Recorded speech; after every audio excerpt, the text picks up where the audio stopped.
Muy buen día para todos mis hermanos y amigos que en este día pueden compartir con nosotros este momento en el cual vamos a hablar un poco de la palabra del Señor y esperando que Dios obre en cada vida, en cada corazón. En el día de hoy vamos a tratar el tema de qué es el Evangelio, por qué es necesario estar en la presencia del Señor, por qué es necesario buscar su gracia, su favor y su misericordia. Y dice en el libro de Romanos capítulo 1, 16, el apóstol Pablo diciendo: porque no me avergüenzo del Evangelio, que es poder de Dios para salvación a todo aquel que cree, al judío primeramente y también al griego. O sea, el apóstol Pablo nos está indicando de que el Evangelio es para salvación. Por eso es necesario acercarse a Dios de esta manera. No es para pertenecer como se pertenece a un club, a un grupo de personas, sino porque necesitamos que ese Evangelio llegue a nuestra vida para cambiarnos y haga de nosotros unas nuevas criaturas, como dice en 2 Corintios 5, 17, mas a todos los que están en Cristo nuevas criaturas son, las cosas viejas pasaron y aquí todas son hechas nuevas. Entonces, ¿por qué el Evangelio? El Evangelio fue el mensaje de salvación que el Señor Jesús trajo para todo ser humano. Y no es para cierto grupo de personas.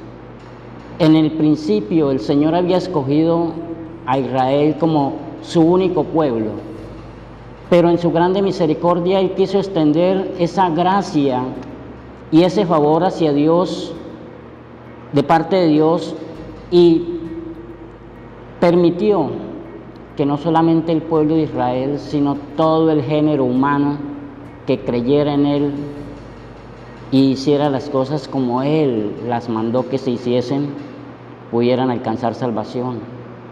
Por eso, cuando llegó el momento de enviar a su Hijo Jesús a que viniera a cumplir el propósito de poder unir nuevamente esa comunicación con Dios, con los hombres, vino el Señor Jesús y entregó su vida por usted y por mí. Y no importa si en este momento usted o alguien pueda decir: es que yo ya estoy en el Evangelio. No es estar en el Evangelio, es vivir el Evangelio, es poder ver que esa palabra de Dios nos cambia, nos transforma y hace de nosotros esa nueva criatura que Dios quiere que seamos. Porque ¿de qué sirve pertenecer a una congregación? ¿De qué sirve pertenecer a una comunidad cristiana si seguimos haciendo lo que le desagrada a Dios? Muchas congregaciones cristianas hoy están viviendo de una manera que el Evangelio tiene que acomodarse a lo que ellos son y no dejar que el Evangelio cambie y transforme la vida del hombre. El Señor Jesús dio sus pautas y Él en su palabra nos manda a que debe haber un cambio en nuestra vida. En el libro de Mateo, capítulo 5, 43, habla de la necesidad de que podamos amar a nuestros enemigos, de que podamos hacer lo que en nuestra naturaleza humana no podíamos hacer, porque siempre estábamos, era bajo un régimen de la ley que era diente por diente, ojo por ojo, y la venganza en nuestros corazones estaba. Pero Dios, en ese Evangelio de salvación que Él trae, nos manda a decir: ya no más, ya no hay que seguir vengándonos. Ya no hay que seguir sintiendo odio por aquellos que nos hacen mal, sino que dice en su palabra que todos nosotros debemos estar orando por los que nos persiguen, por los que nos ultrajan, por los que nos humillan, sin importar quién sea. Ahí es donde verdaderamente vemos que el Evangelio está transformando nuestras vidas. Ahí es donde verdaderamente vemos que el Evangelio que el Señor Jesús trajo está haciendo ese cambio para salvación y vida eterna. Desafortunadamente, en muchas congregaciones menosprecian a los demás porque no pertenecen a su misma congregación, porque ven defectos, porque ven cosas que no están de acuerdo a lo que ellos hacen. Pero Dios no quiere un pueblo religioso, porque Él dice en su palabra: sed santos porque yo soy santo, porque sin santidad nadie verá al Señor. Y ese es el punto focal del Evangelio. Tenemos que ser santos para poder ver a Dios. Tenemos que ser santos para poder alcanzar esa vida eterna que Él ha venido a prometer a todos los que le siguen. No es pertenecer a una congregación que vamos a alcanzar la salvación. No es por decir yo soy evangélico. No es por decir yo pertenezco a tal congregación.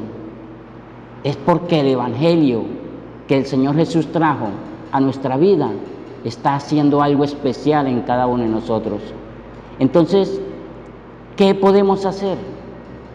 Comenzar a escudriñar las Escrituras, porque el Señor Jesús dijo: escudriñar las Escrituras porque a vosotros os parece que en ella está la vida eterna, y ellas son las que dan testimonio acerca de Él. Entonces, cada uno de nosotros necesitamos que la gracia de Dios gobierne nuestras vidas. El Señor Jesús no vino para que las personas vivieran una religión, sino una comunión íntima con Dios, dejando de hacer lo que le agrada a la carne, dejando de hacer lo que le agrada a las cosas humanas, para vivir una intimidad con Dios de pureza, de santidad, de amor. El principio de la sabiduría, dice su palabra, que es el temor al Señor. Y ese temor no es el miedo a que Él nos vaya a condenar, no es el miedo de que Él nos vaya a castigar, sino es el que podamos verdaderamente reconocer a Dios, que Él es el Todopoderoso, el Soberano, el Eterno Dios de los cielos. Que nosotros vivimos es porque Él nos creó, nos formó y nos hizo. Por eso el Señor Jesús, cuando los discípulos le preguntaron: enséñanos a orar, Él no le dijo: voy a enseñarles una oración que repetirán cada vez que vayan a estar delante de Dios, sino dio un modelo, un esquema en el cual inicia diciendo: Padre nuestro, diciendo que tenemos que honrar, glorificar y exaltar a nuestro Dios primeramente para presentarnos delante de Él, reconociendo que sobre Él no hay nadie más, que nosotros dependemos de su misericordia y de su amor. Y entonces, después de que le damos la gloria a Él, le damos la honra a Él, comienza a explicar y a decir: ahora sí pueden comenzar a pedirle, a decirle que nos guarde del mal, que nos ayude en nuestras debilidades, en nuestras cosas que necesitamos a diario.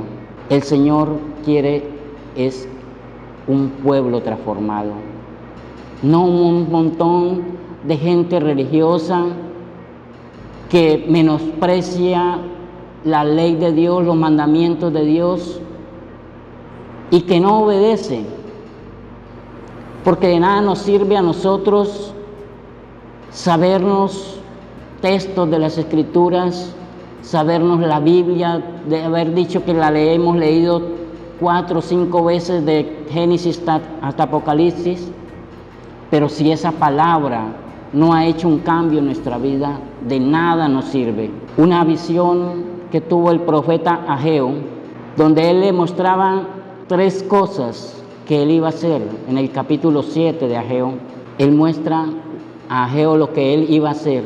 Y en visión él ve que está preparando una cantidad de langostas que va a enviar para destruir a todo lo que es verde en la tierra. Y Ageo clama y dice: Señor, ¿cómo vas a hacer esto para este pueblo de Jacob pequeño? Dice: ya no lo voy a hacer. Después le muestra la siguiente visión, donde él dice que con fuego y calor iba a consumir la tierra en resequedad, iba a secar los mares, los ríos. Y Ageo clama otra vez y le dice: Señor, que tenga misericordia de ese pueblo que él había escogido. Y le dice: ya no lo voy a hacer. Pero la tercera visión, él ve al Señor en un muro y con un instrumento en la mano que es una plomada de albañil. Y el Señor le dice: voy a poner plomada sobre mi pueblo porque no tolero ya más como está viviendo. ¿Y qué significa esa plomada de albañil? Esa plomada de albañil es utilizada para que el muro que se está construyendo quede correctamente construido a 90 grados, que no se incline a un lado ni al otro. Eso es lo que quiere Dios de nosotros: rectitud, justicia, santidad. Eso es lo que Dios espera ver en nosotros, en nuestro diario vivir. No es solamente cuando vamos allí a congregarnos con nuestros demás hermanos, sino que en cada momento de nuestra vida haya rectitud, justicia y santidad. Dios está colocando esa plomada en cada uno de nosotros. No importa si somos llamados evangélicos o es el mundo que dice que no necesita de Dios. Todos tenemos que comparecer ante el tribunal del Señor Jesús para ser juzgados por nuestras obras, sean buenas o sean malas. Él es el que decide qué es bueno, qué es malo, pero ha estipulado a través de su palabra en este libro santo que llamamos Biblia, donde Él nos indica cómo se debe vivir el verdadero evangelio. No es para pertenecer a una comunidad cristiana, es para vivir una intimidad con Dios. Todos nosotros sabemos que a Dios le desagrada el pecado, pero Él ama al pecador. ¿A cuál pecador? A ese pecador arrepentido, que reconoce que ha fallado delante de Dios, que lo que está haciendo no está de acuerdo a su voluntad ni a su propósito de salvación. ¿Por qué? Porque es que tenemos que presentarnos ante Él puros, limpios y sin mancha y sin contaminación. Nuestra vida depende de lo que nosotros dejemos que Dios haga en nosotros. Esa corona de vida que Dios ha prometido a los que le aman no va a ser de cualquier manera, sino que va a ser de la manera que Dios dijo que fuera: rectitud, justicia y santidad y amor. Si nosotros escudriñamos los 10 mandamientos, los primeros 4 mandamientos que hablan en el libro de Éxodo capítulo 20, hablan del compromiso que el hombre tiene con Dios. Y los otros 6 mandamientos restantes hablan del compromiso y de la manera con que debemos comportarnos con nuestros semejantes. Si amamos a Dios, no le hacemos daño a nuestros semejantes. Si amamos a Dios, no tenemos por qué odiar a nadie. Si amamos a Dios, sabemos perdonar, sabemos soportar. Ese es el Evangelio. Por eso el apóstol Pablo dice que no se avergonzaba del Evangelio porque era poder de Dios para salvación. Nuestras vidas están en las manos de Dios, pero nuestra santificación depende de usted y de mí. Depende de cada uno de nosotros si nos dejamos moldear. Acordémonos de aquella parábola del alfarero. El alfarero toma el barro en las manos y lo moldea como él quiere. La vasija no dice nada porque el que tiene el control es el alfarero y él hace la vasija que quiere. Dejémonos moldear por la mano de Dios.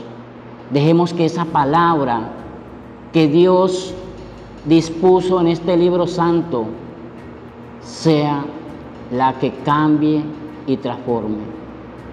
El Señor Jesús le dijo a sus discípulos: ya vosotros estáis limpios por la palabra que os he hablado, porque esa palabra es vida, es luz para aquel que la obedece, pero también es juicio y condenación para aquel que la menosprecia. El Señor nos ayude y nos dé la sabiduría y el entendimiento cada día para que nuestra vida sea perfeccionada, para que cuando nos presentemos delante de Dios no tengamos que salir avergonzados de delante de Él. Nuestro Dios en este momento lo llene de paz, de gozo, de amor y libertad, y permita que en el nombre de Jesús nosotros reconozcamos que necesitamos de Él, que no podemos seguir viviendo la vida como hasta ahora la hemos vivido, que necesitamos entregarnos en sus manos para que Él nos transforme, nos cambie, nos moldee y podamos así alcanzar esa vida eterna que todo el mundo anhela. Nadie quiere irse para el lugar de tormento que habla la Biblia. Todos queremos ir derechito al cielo. Todos queremos estar en la presencia de Dios. Pero hay reglas, pautas, mandamientos que Dios pide de nosotros. Dejemos que su palabra nos limpie y nos edifique cada día. Que el Señor Jesús les siga bendiciendo.